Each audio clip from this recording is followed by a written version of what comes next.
Hi friends, ഇന്ന് നമുക്ക് നല്ലൊരു ചേന മെഴുക്കുവരട്ടി തയ്യാറാക്കാം. This is Aishwarya.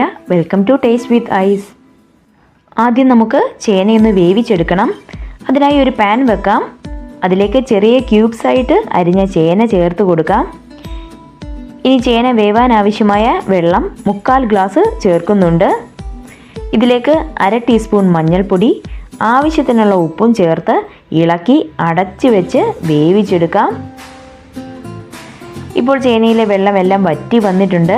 ഈ സമയം ചേന വെന്തോ എന്ന് നോക്കണം. ഉടഞ്ഞു പോകരുത്. ഒരു 3/4 വേവായാൽ മതിയാകും. വേവായില്ലെങ്കിൽ കുറച്ചുകൂടി ചൂടുവെള്ളം ചേർത്ത് കൊടുത്ത് വേവിച്ചെടുക്കണം.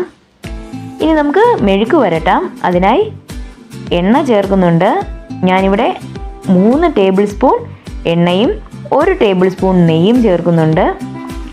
ഇനി ഇതിലേക്ക് ചതച്ച 3 അല്ലി വെളുത്തുള്ളിയും 1 ടീസ്പൂൺ മുളക് പൊടിയും ചേർത്ത് നന്നായി ഇളക്കി യോജിപ്പിച്ചെടുക്കാം. എല്ലാം യോജിച്ച് വരുന്ന സമയം 1 തണ്ട് കറിവേപ്പില കൂടി ചേർത്ത് കൊടുക്കാം. ഇനി ഇത് ഉടയാതെ ഇളക്കി കൊടുക്കണം. നന്നായി ഫ്രൈ ആയി വരണം. പുറം ഭാഗം നല്ല ക്രിസ്പിയും ഉൾഭാഗം നല്ല സോഫ്റ്റുമായി വരുന്ന പരുവത്തിൽ നമുക്ക് ഫ്ലെയിം ഓഫ് ചെയ്യാവുന്നതാണ്. ഇത്രയായാൽ നമ്മുടെ സ്വാദിഷ്ടമായ ചേന മെഴുക്കുവരട്ടി തയ്യാറായി കഴിഞ്ഞു.